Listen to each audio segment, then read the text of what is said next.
Hey there, it's Lara here with your weekly astrology forecast. Welcome. Thanks for being here. If this is your first time here, I hope you stick around. I hope you get something of value from these videos, and I hope you remember to subscribe.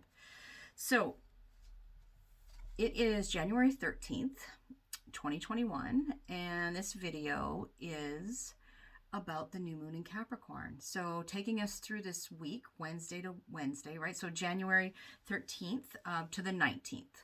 And then next Wednesday on the 20th, I'll be here to do another video. We've got a lot to say about this new moon. It's a big lunation. There is a lot going on in relation to this new moon. But it's not all new. New moons are always a time of new beginnings in some way, shape, or form, right? New moons are when the sun and the moon come together in the sky to conceive of something new, to birth something new. And that happens every month, right? And every month we have this opportunity to have a bit of a reboot in relation, to where the new moon is falling, right, in our chart. And of course, this new moon is no exception.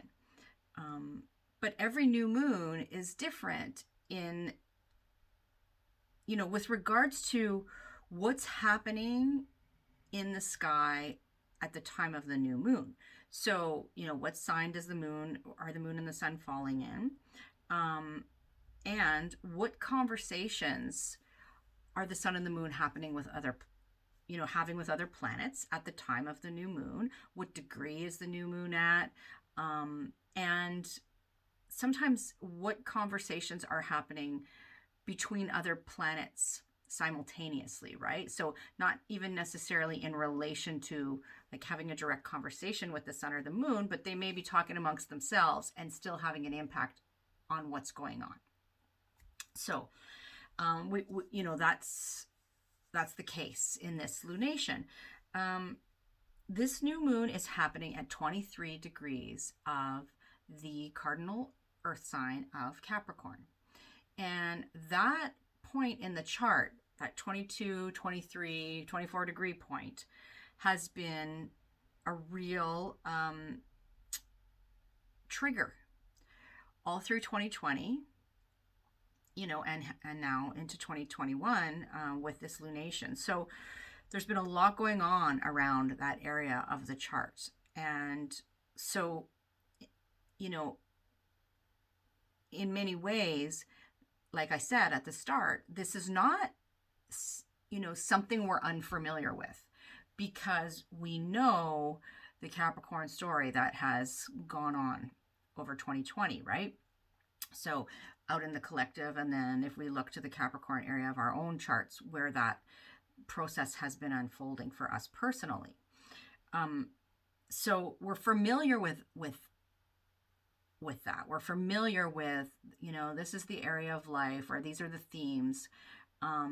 But there is a newness now, right? This lunation, like, to just sort of put it in a sentence, is really, as I interpret it, it's about the old and the new coming together, right? Taking something old and updating it, sort of thing. So we're going to get into the whys and all of the details here. But before we do that, I'll say that the moon is reaching this point of newness at midnight on Wednesday, January 13th. And that's Eastern time, right? So just as the clock strikes midnight, we have the new moon on the 13th in Capricorn at 23 degrees. So if you have, personally for you in your chart, if you have significant placements around that 23 degree mark, give or take sort of 3 to 5 degrees on either side, of Capricorn, or the other cardinal signs, which are Aries, Libra, and Cancer, then this lunation, you will feel it more personally, right? But it's happening for all of us in some place in the chart. And of course, in the collective, right? We always see these things play out in the collective. In mundane astrology, when we're talking about sort of world events, the moon represents the people. So where the moon goes, we see, not only that reflected in our own personal ebbs and flows on the day to day, as I always say, but, and as I talk about in my free guide to working with the moon that you can grab over on my website if you want, the link is below. But it also reflects the collective human experience. So we see that, personally and collectively. I want to spend some time talking about Capricorn, because I think Capricorn is a misunderstood sign in a lot of ways. And I personally believe that one of the main reasons for that is because we forget that along with being a cardinal earth sign, Capricorn is a feminine sign. It's not a masculine sign, it's a feminine sign. Feminine signs are more yin, more receptive, right? And when I say masculine and feminine, please know I'm not talking about gender, right? I'm talking about the essence of those words. We all have masculine and feminine energies within us, right? So, in general, as a concept, Capricorn is a feminine sign. So I'm going to start here by just reading one short paragraph out of this book called The 12 Faces of the Goddess. I'll just you want to see, my light is in the way. Okay. So this is a book that I kind of reference on occasion, and it's by Danielle Blackwood. And this first paragraph on Capricorn, this is what she says. In the northern hemisphere, the darkness of winter has descended, and the trees are leafless and bare. Life contracts in order to survive, and many living things make important energy choices to see themselves through the season of scarcity. The light has dwindled to its lowest point, and around December 21st, we turn within to face the longest night of the year, the winter solstice, which, side note, was the Great Conjunction, right? We know that. So the winter solstice, which marks the beginning of Capricorn season. Capricorn is a cardinal earth sign, meaning we are once again at the gateway of a new season, in this case, winter, and connected to the strong foundational energy of the earth element. Echoing the season it's rooted in, Capricorn is about defining life purpose by pruning away the excess of the sign that precedes it, Sagittarius, and committing to the long view, right? So that really helps us understand what Capricorn is all about, I think. Capricorn, in this sort of mundane sense, right, when we're talking about big picture, collective issues, represents our institutions and our traditions and our governmental structures and the powers that be kind of thing. Essentially anything that we have been conditioned to think of as external authority is Capricorn, right? In a mundane sense. It's the patriarchy, which is a system, right? The patriarchy is a system. We need to remember that. It's not about individuals. It's a system. But like I said, Capricorn it's a feminine sign, and feminine cardinal earth. So Capricorn's job is to initiate that long-range plan, right? But to do so from a place of inner authority, right? That's the feminine piece of the puzzle there. Inner authority, not external authority. Feminine signs, like I said, they're yin, they're receptive, right? Capricorn is about securing our place in the material world. How do we do that? We do that by mastering something. Capricorn is the sign of maturity and mastery. By putting one foot in front of the other and just like keeping on no matter what's going on, right? That is the process of maturing ultimately. When we mature, and remember, when I say mature, I'm not like, age and maturity are not necessarily equated, right? There are a lot of people who age who don't mature.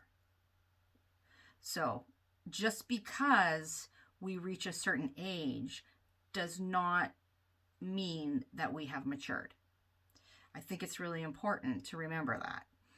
But when we do mature in the true sense of the word, we become less and less concerned with external authority, less concerned with, keeping up with the Joneses and impressing other people. And we become more and more comfortable with our own inner authority and allow that to guide us, right? We allow our inner authority to guide us. But having said that, that does not mean that, like, some people have this idea. It's like when you're talking about, your inner authority, well, I'm going to, listen to my own inner authority, that means they can just say, fuck you all, I can do whatever I want. Excuse that F-bomb. But, it's that's not it. That's not it at all. That's not mature. That's the opposite of mature, actually. True maturity knows that our actions as individuals impact the whole, right?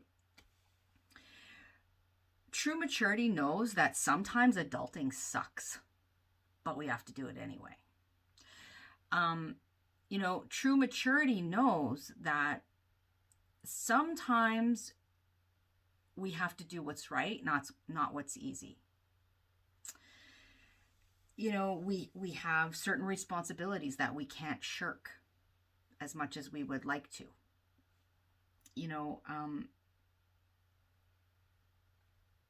Capricorn, the more and more that I think of it and come to understand Capricorn energy, I see Capricorn as the crone, right? When we're talking about, the triple goddess, maiden, mother, crone. Capricorn is this energy of the crone, the hag, right? And the crone has earned the right to be simultaneously, gentle and fierce as well. The crone who knows that life is about the good and the bad, right? The full spectrum. The one who accepts that paradox is part of the price that we pay for living in this world, right? We have to accept that. The one who knows that for everything there is a season, right? That time is both running out and endless. Those two things are both true. The one who knows that you can't rush what's not ready to be. And that some things, no matter how much we wish it were otherwise, are just not meant to be. And accepting that can be really difficult. But there's also a power in it, right? There is a power in acceptance. And accepting that maybe, as much as it sucks, all our hopes and dreams that we had when we were 10 years old, we can't do it all. So it becomes about that process of what can we do, right? Just like she was saying in the 12 Faces of the Goddess about Capricorn, it's about that pruning back, right? That's Capricorn. So Capricorn is the stoic in a sense. So there's a lot more I could say about that, but I think I'll leave that there. But it gives you something to sink your teeth into, hopefully, and to understand the complexity of Capricorn a little bit better. So this new moon, I'm going to show you the chart right now, and then I'm going to carry on. Okay, so here's the chart. for this new moon in Capricorn. And there's several pieces that I want to pull in here. So we've got the sun and the moon that have, come together at the time of this new moon at 23 Capricorn. And we also have Pluto within 1 degree. So essentially conjunct this new moon. Then we have Venus over here at 5 degrees Capricorn. I talked about this last week in last week's video. We also have Mercury, Jupiter, and Saturn in a stellium bunched up there within a few degrees of each other in Aquarius, right? And down here in Taurus, we have Mars conjunct Uranus. And this energy is squaring all of this energy, right? Uranus, Mars in Taurus, squaring Mercury, Jupiter, Saturn in Aquarius. I spoke at length about that last week, and it would be really good for you to listen to that video. It will give you even more context. We also have Chiron here, who is making a square to Venus at the time of this lunation, right? And we've got Neptune squaring the moon's nodes. Neptune squaring the south node in Sagittarius and the north node down here in Gemini. So I could have put the asteroids on here too and drawn them into the picture, but I think we have enough going on and enough to work with. So there is a lot going on simultaneously, right? These next couple of weeks are going to be very intense, but alchemical, I would say. I think that's a good word to use. And one of the reasons for that, and this is a good segue into what I'm going to talk about next, is because this new moon, as I showed you on the chart, is conjunct Pluto, right? There's Pluto in Capricorn. Pluto was part of all of that, energy that was going on in Capricorn over 2020, and Pluto's still there for the next few years. So carrying on, right, that process of transformation in that Capricorn area. Pluto is this energy of profound transformation, of catharsis, of crisis. It represents, this notion, this cycle of death and rebirth, right? It is about going to the depths. Pluto is the process of composting. It's a really good practical way to think of Pluto, I think. So this is big energy, coming together with the sun and the moon. It is putting the fertilizer on this lunation, right? I'm going to talk a little bit more about that in a minute, but I want to point out some other things that are going on. So I showed you the chart. So we've also got on the same day as the new moon, Mars and Uranus in Taurus, squaring Saturn and Jupiter and Mercury, right, in Aquarius. I'm not going to go into detail about that because I did that in last week's video. But this is Mars squaring Saturn for the third and final time, right? So we had 2 other squares. I'm trying to think of when they were. I think I might have written it down here in my other note. I can't remember. No, sorry, I don't have the exact dates. But twice in 2020, when that energy was in Capricorn and Aries, so the cardinal signs, right? Because we had Mars and Aries. Mars retrograded there.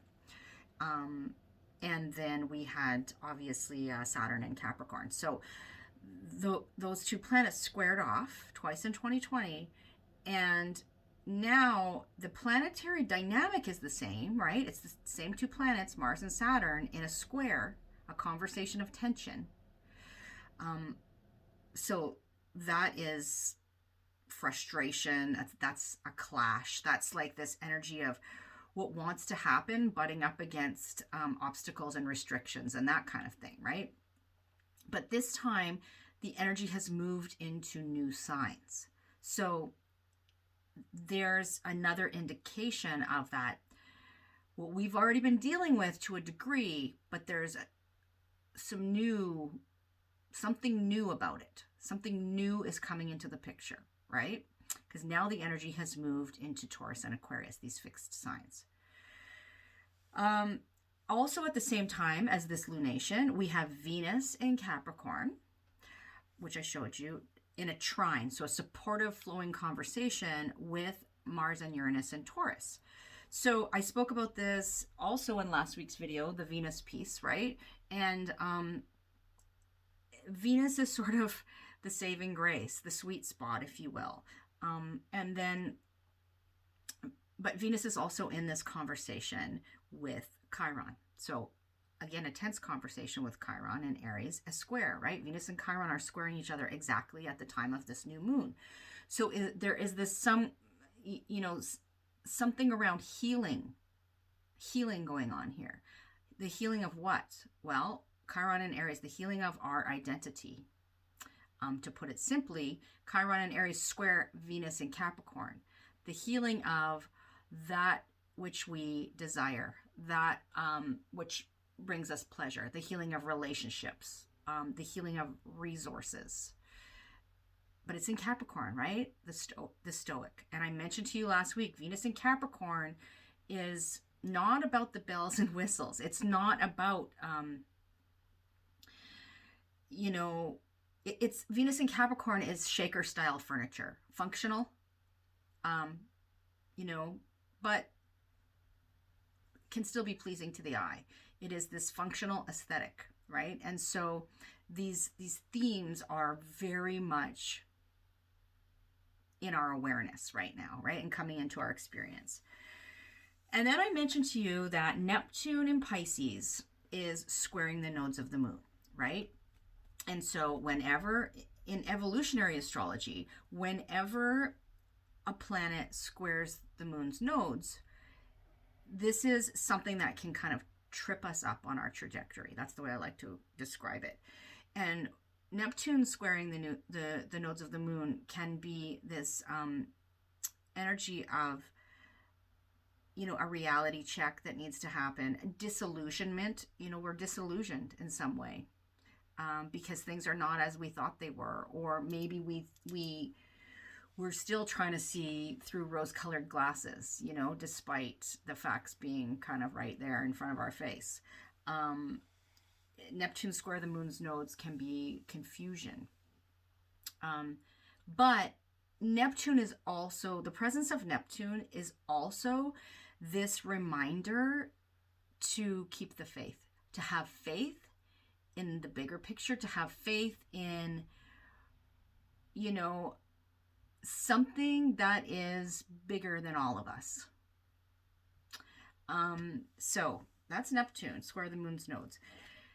Then, not done yet, we have the day following the new moon on the 14th, we have the sun coming into an exact conjunction with Pluto. So they're within 1 degree at the time of the new moon. That's pretty darn close.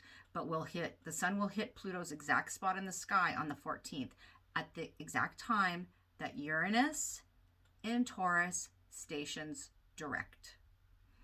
So Uranus has been retrograde, and now Uranus is stationing direct on the 14th.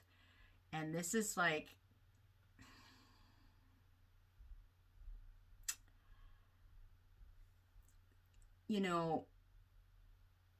fireworks in a sense, like that's the image that comes to mind.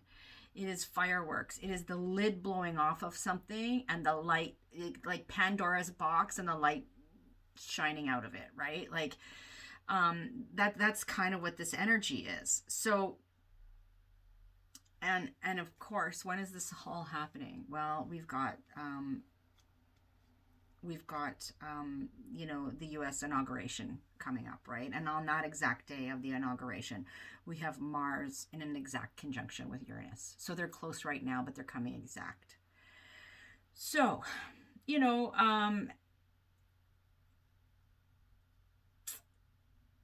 exciting times, but unsettling times when we are really being called to put our Capricorn hat on, right? In the true sense of the word, to listen to our own authority, to embrace the crone within us all, and to, to do the adulting that's necessary right now. So this new moon is, for us on a personal level, for each of us, it's drawing our attention to what's been going on in the Capricorn area, or house of our chart, right, which I mentioned to you. So whatever has been going through this constant process of expansion and contraction, right? Remember, Jupiter and Saturn were in Capricorn all of 2020. So there has been this constant process of expansion and contraction, of upheaval. Pluto's been there too, right? And of ultimately transformation. That's what's been going on in this area of life. So, and I'm going to get to that area of life for you in just a few minutes here. But at the time of this new moon, it's the time for making some decisions about how to move forward from here, right? And it can't be in the same old way.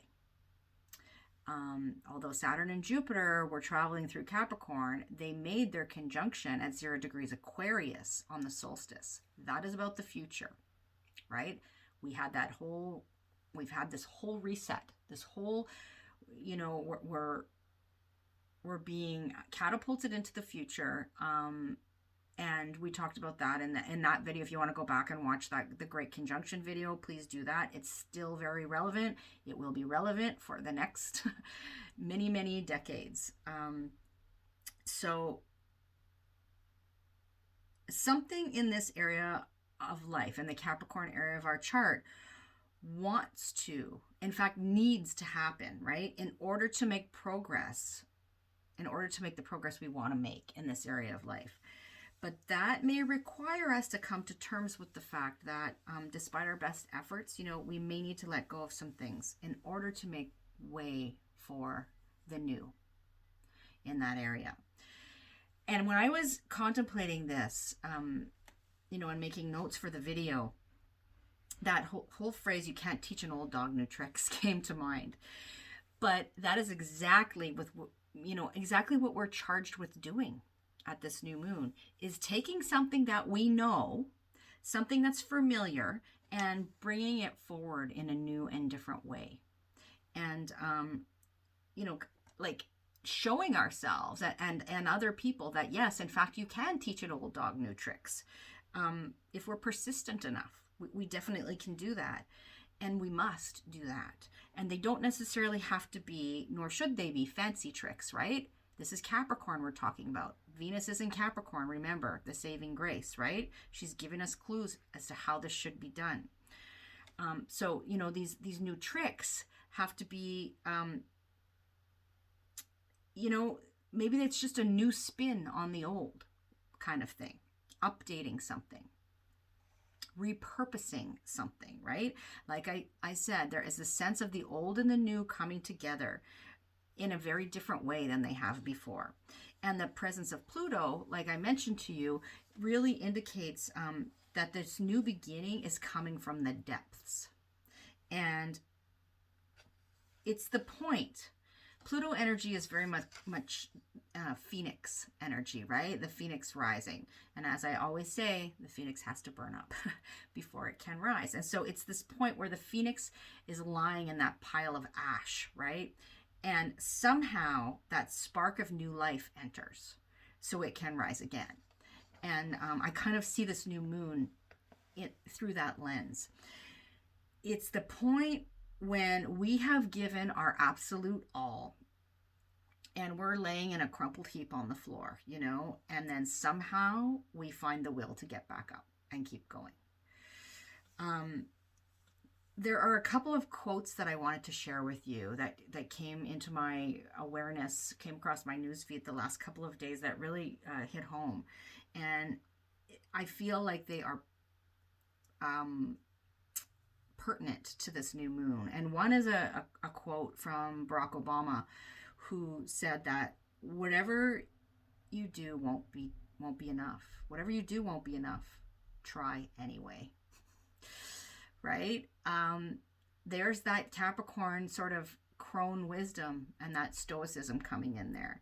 And then the Pluto piece, I feel, is really reflected in this quote by Greta Thunberg, which says, "We cannot solve a crisis without treating it like a crisis." Right? So let that sink in. We are trying to solve crises in our world as a collective without treating them as such. So, on a more personal level, think about where that might be happening in your own life. When we have a crisis, it can't be business as usual. It's not business as usual. That's not how we get through it. We do things differently. Think about something that many of us, most of us, and all of us at some point, if we haven't yet, have experienced, the death of a loved one. What happens in that scenario? It's not business as usual. No, that's a crisis, and we treat it as such. Right? So I'm going to give you a few questions to kind of ponder as you're thinking about where this new moon is falling in your chart and how it applies to you and what intentions you may be wanting to set, at the time of this new moon. You can use these as journaling prompts or just sit with them. Jot them down as I'm saying them, and sort of ponder these questions. So consider all of the themes, all of these things that I have talked about as you set your intentions for the new moon. But then consider these questions, right? How can you take something old and renew it and repurpose it? How can you solve any crisis that you're facing, right? And hint, it's not with the same kind of thinking or the same actions that you've already been engaged in, right? It's like that definition of insanity. I think it's Einstein that said, insanity is doing the same thing over and over and expecting different results. Doesn't work that way.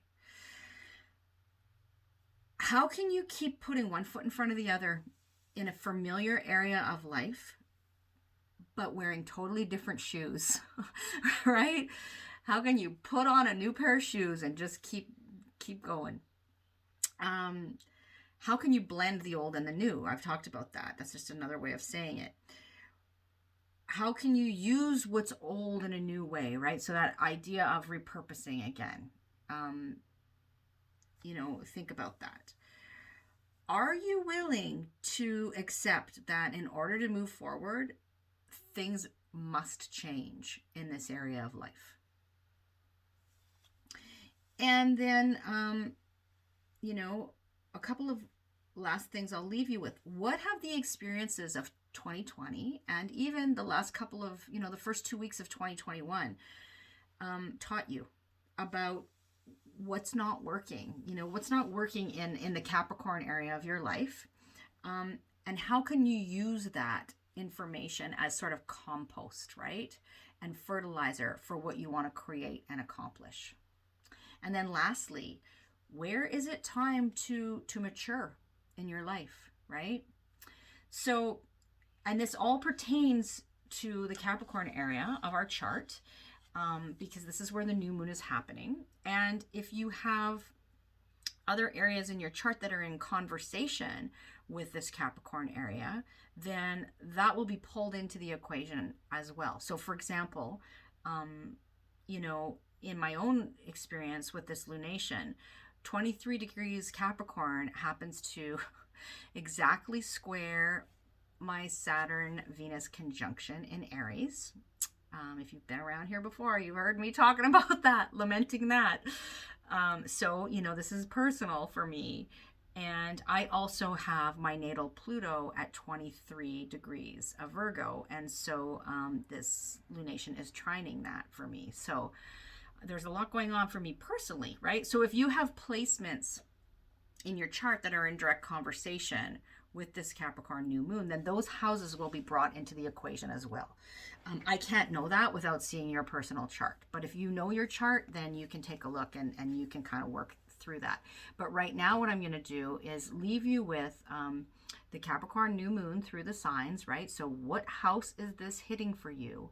And then use those questions that I posed as, some reflection and to help you set some intentions in this area. And please listen to the introduction of this video. If you just skip to the little snippet for your sign, which I know a lot of people are tempted to do, it's not really going to give you anything. It's not really helping you in any way, except to say this is the house this is happening in. But if you don't have the details, you can't really use it optimally.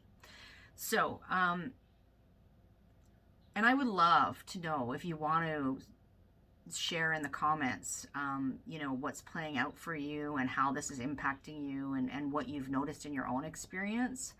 That I'd love to know that. So we're going to go through the signs, and keeping in mind that for these general forecasts, we're talking whole sign houses, and we're talking first and foremost rising sign, right? Rising sign or ascendant. So if you listen for your rising sign first, that is giving you the most sort of accurate picture in terms of real life events, what's happening in your physical world. And then you can also listen for your sun and your moon sign, which will give you some added layers of information, right? So let's begin with Capricorn, because Capricorn, this is your new moon. And so this is a big lunation for you after everything that's gone on over 2020. And even, you had Saturn in your sign previous to 2020, all through 2019 as well.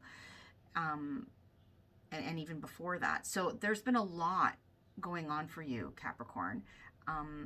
And even though Saturn is your ruling planet, so you are familiar with that energy, it still requires a lot from us, right? And so for you, this new moon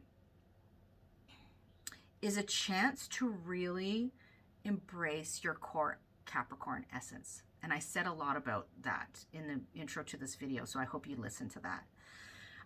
And that is in direct relation to the first house themes of self. So of you, of your physical health and vitality and body, your appearance, very much about your personality, about how you project yourself out into the world and how the world perceives you. It's about your instinctual approach to the world, right? So it's a big reboot for you. It's about taking the tried and true, because that's what you're about, but putting a new twist on it, right? New information, a new approach,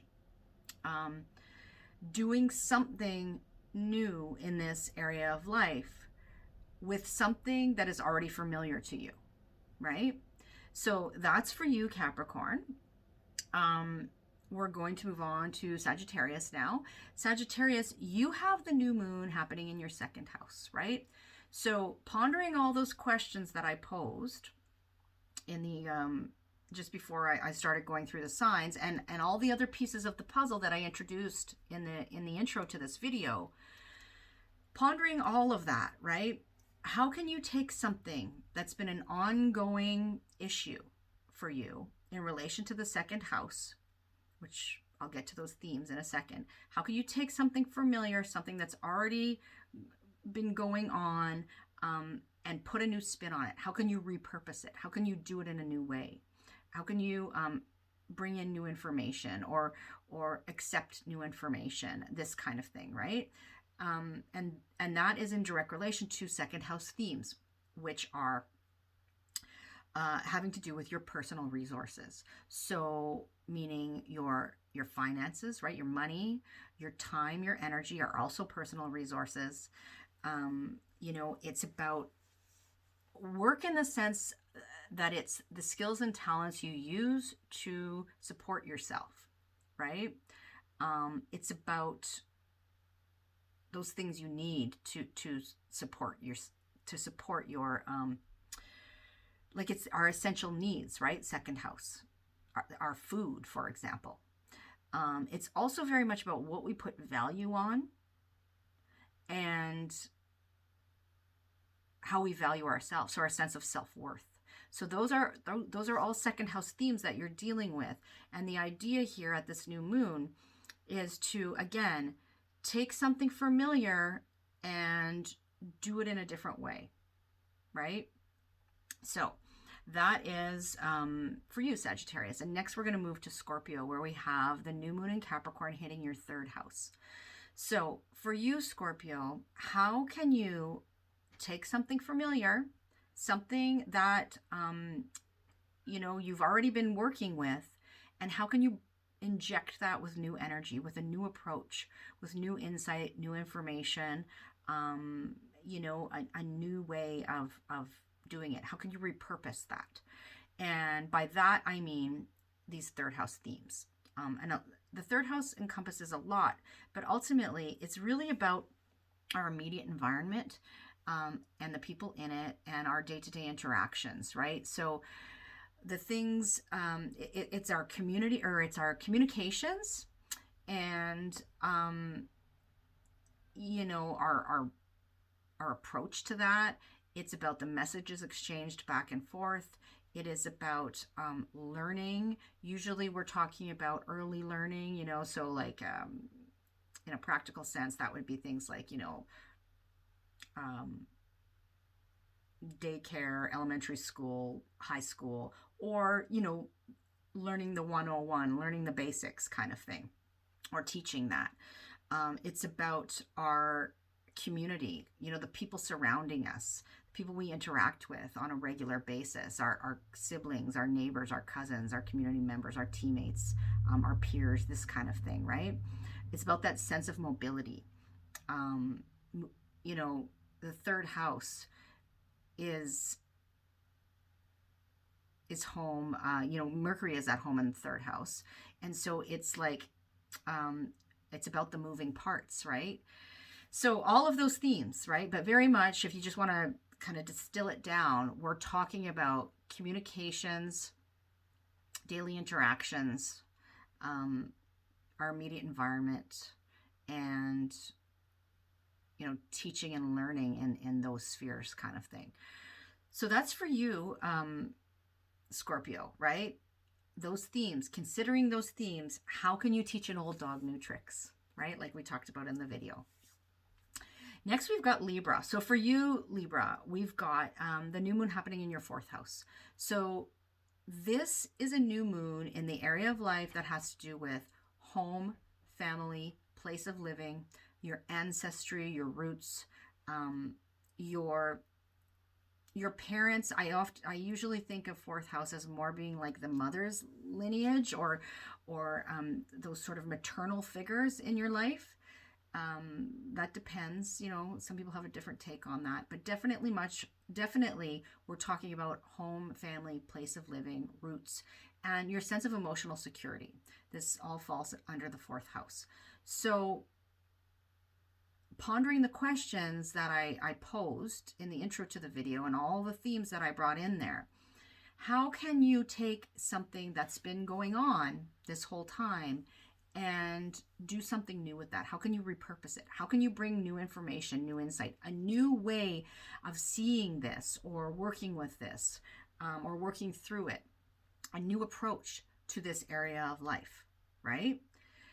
But it's not like throwing the baby out with the bathwater. It's working with what's already there and doing it in a new way, right? So that's for you, Libra. And next we're moving on to Virgo, where we've got the new moon in Capricorn happening in your fifth house. So for you, Virgo, this is about teaching an old dog new tricks in the area of life that has to do with your creative life, right? Your sense of creative self-expression and creative projects. It's about anything you create. It's about children, your children that you work with or are associated with. It is about what brings you pleasure, how you have fun in life, what sparks joy for you, right? These are fifth house themes. And so How can you do something different with what's already existing? How can you repurpose maybe a creative project? How can you, the issues you've been dealing with in terms of your kids, how can you approach that in new ways? Bringing the old and the new together is what's being asked of us at this new moon. So that's for you, Virgo. Next we have Leo. Leo, for you, this new moon is hitting your 6th house.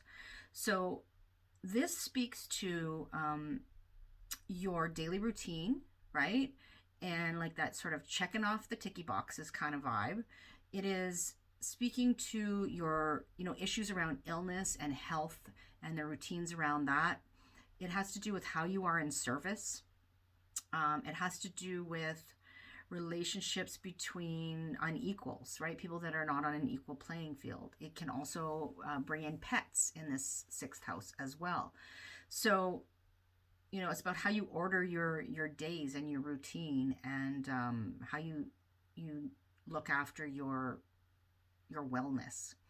So, Leo, for you, there's this notion of what's already happening, right? And what's been happening all through 2020 in this area of life, and even previous to that, and how you can now approach that through new eyes, in a new way, doing something new, right? A new way of approaching your daily routines, a new way of approaching maybe an illness you've been dealing with,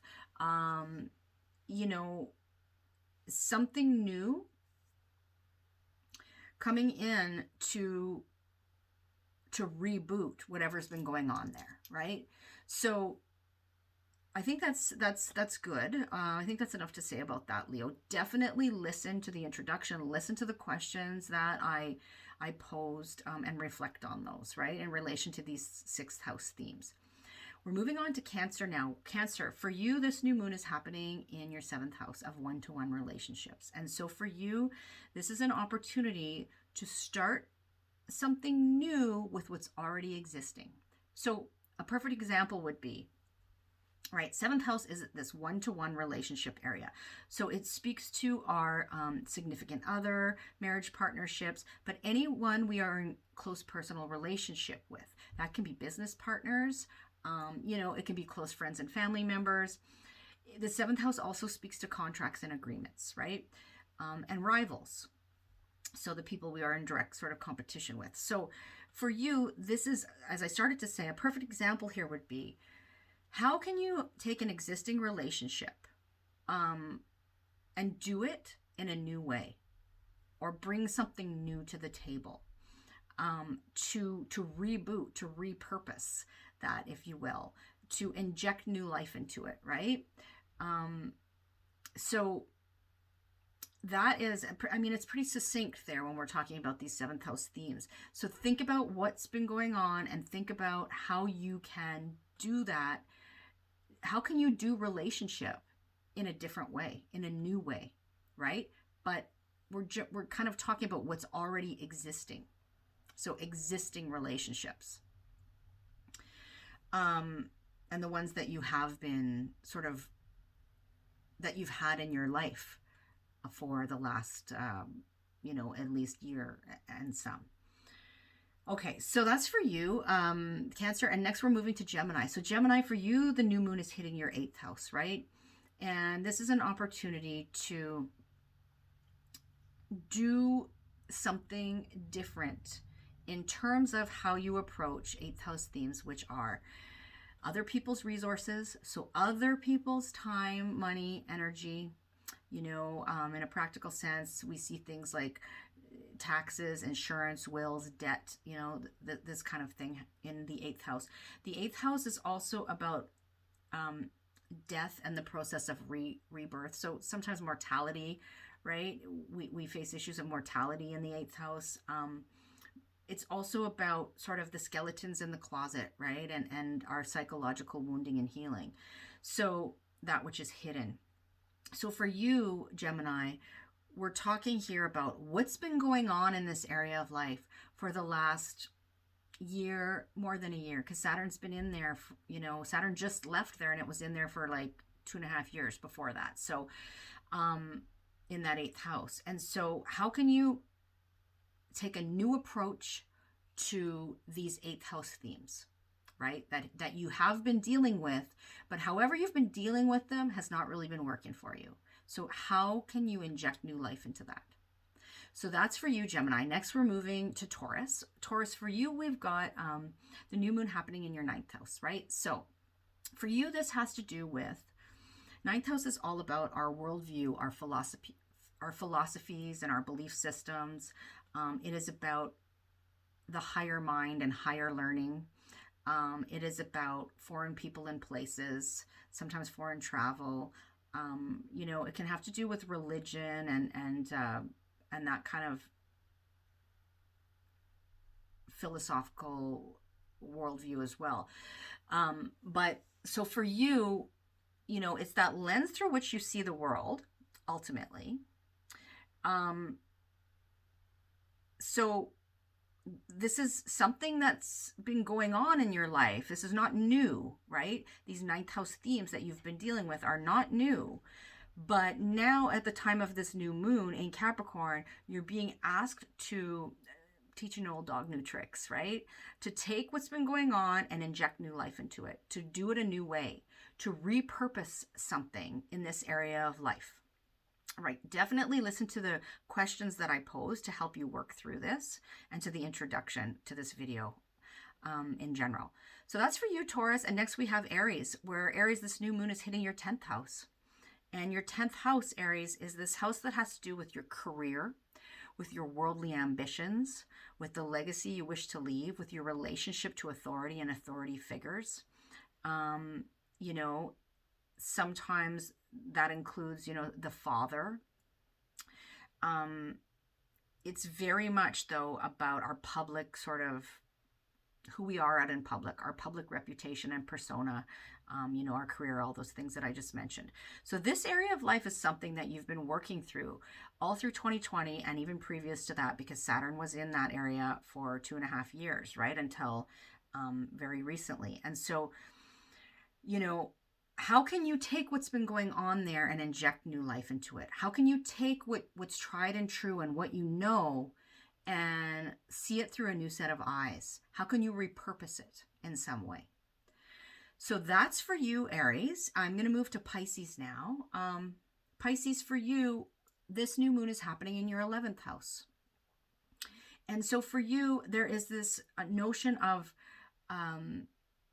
how you can take something old, or how you can bring together the old and the new, something that you've already been dealing with, and inject new life into it in regards to your friendships, your connections to the collective, to the group, the wider group.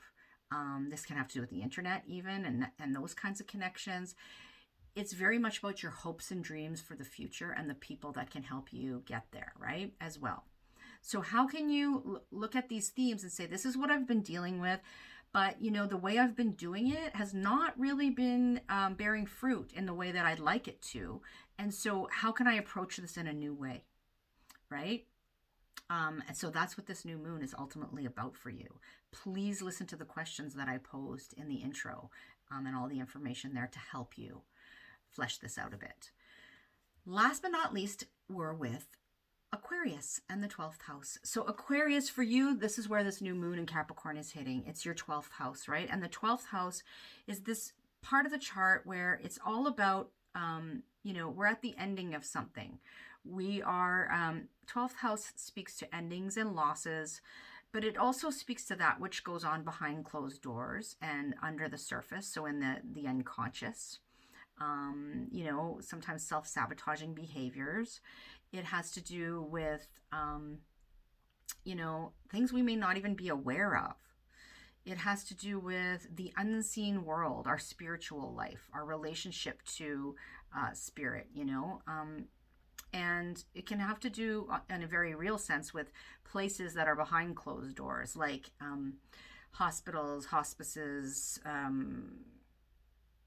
rehabilitation facilities, spiritual retreat centers, these kinds of things, right? Our 12th 12th house things.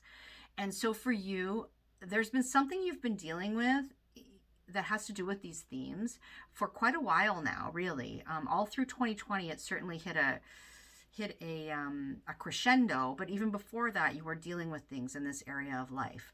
And now it's time to say, the way I've been approaching these things has not really been working for me in the way that I would like. So how can I inject new life into these themes, right? How can I take what's existing and breathe new life into it? And if you listen to the intro of this video and to the questions that I posed, that can help you kind of reflect and get ready to set the new intentions for this new moon. So that is all 12 signs. I hope you found this helpful. I hope it gave you something really sort of useful and practical to chew on and to work with. And I'm wishing you all the best at this new moon. And I will catch you next week, or please join me, over on Facebook and Instagram. And you can check out my website as well. Okay, the links to that are always below. Take good care, and I'll talk to you soon. Bye for now.